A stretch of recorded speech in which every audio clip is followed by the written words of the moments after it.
Hi hello welcome to cooking and வாங்க சமையலேட்டைக்கு போகலாம். இன்றைக்கி பார்க்க போகிற ரெசிபி தக்காளி சாம்பார் எப்படி செய்யலான்னு பார்க்கலாம். ஸ்கிப் பண்ணாமல் ஃபுல் வீடியோ பாருங்கள்.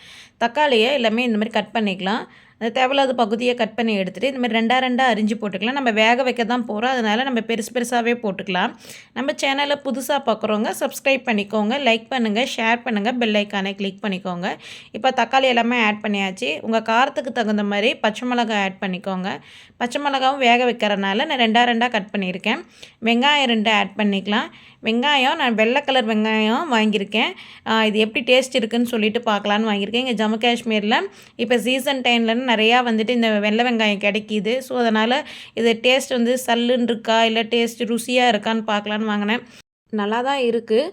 பட் ஆனால் நம்ம ஏற்கனவே யூஸ் பண்ணிகிட்ருக்க வெங்காயத்தோடு இது கொஞ்சம் கம்மியாக தான் இருக்க மாதிரி இருக்குது. நம்ம ஒவ்வொரு இடத்துல ஒவ்வொரு மாதிரி இருக்கும். பட் வேணால் கொஞ்சமாக வாங்கி வேணால் டேஸ்ட் பண்ணி பாருங்கள், உங்களுக்கு இந்த ஃப்ளேவர் பிடிக்குதான்ட்டு. தண்ணி கொஞ்சம் ஊற்றிட்டு உப்பு தேவைக்கேற்ப ஆட் பண்ணிக்கலாம். தண்ணி முங்குற அளவுக்கு ஊற்றிக்கோங்க. கேஸ் கட் போட்டுட்டு விசில் போட்டுக்கலாம். கேஸ் ஆன் பண்ணிக்கலாம். குக்கர் வச்சுக்கலாம். குக்கரில் விசில் விட்டுக்கலாம். ஒரு சில குக்கர் ஒரு விசிலே போதுமானது. நீங்கள் ஒரு விசில் விட்டுட்டு கூட செக் பண்ணி பார்த்துக்கோங்க. இதில் ஒரு விசிலே நல்லா குக் ஆயிரும். உங்களுக்கு நல்லா குழஞ்சி வேகலைன்னா இன்னொரு விசில் விட்டுக்கோங்க.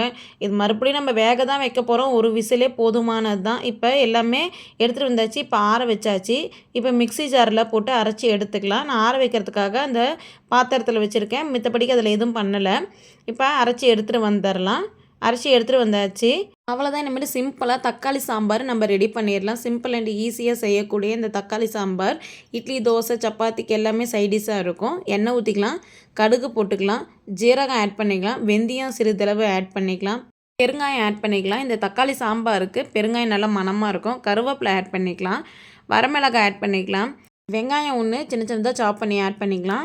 ஆல்ரெடி நம்ம அரைக்கிறதுக்கு ஒரு வெங்காயம் போட்டிருக்கோம். இப்போ தாளிக்கிறதுக்கு ஒரு வெங்காயம் போட்டிருக்கோம்.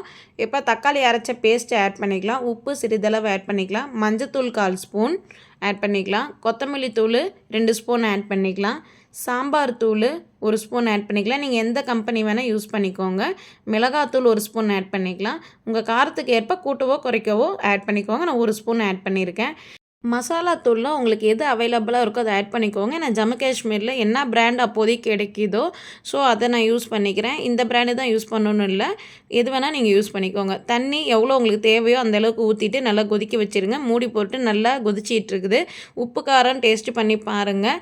புளிப்பு சுவையும் வந்து பார்த்திங்கன்னா உங்களுக்கு எந்த அளவுகளில் இருக்குன்னு அதுவும் செக் பண்ணிக்கோங்க. அப்படி ரொம்ப உங்களுக்கு புளிப்பாக இருந்தால் கொஞ்சம் தண்ணி ஊற்றிக்கோங்க. உங்களுக்கு கெட்டியாக வேணும்னா தண்ணி கம்மியாக ஊற்றிக்கோங்க. கொத்தமல்லி தழை ஆட் பண்ணிக்கலாம். இப்போ பாருங்கள், தக்காளி சாம்பார் ரெடி ஆயிடுச்சு. நீங்களும் இந்த மாதிரி ட்ரை பண்ணி பார்த்துட்டு உங்களோட கமெண்ட் சொல்லுங்கள். நான் பணியாரத்துக்கு சைடிஷாக வந்து பார்த்திங்கன்னா தக்காளி சாம்பார் வச்சுருக்கேன். இது இட்லி, தோசை, பணியாரம், பூரி, சப்பாத்திக்கு எல்லாமே சைடிஷாக அட்டகாசமாக இருக்கும். ஒரு முறை இந்த மாதிரி செஞ்சு பாருங்கள். தேங்க்யூ.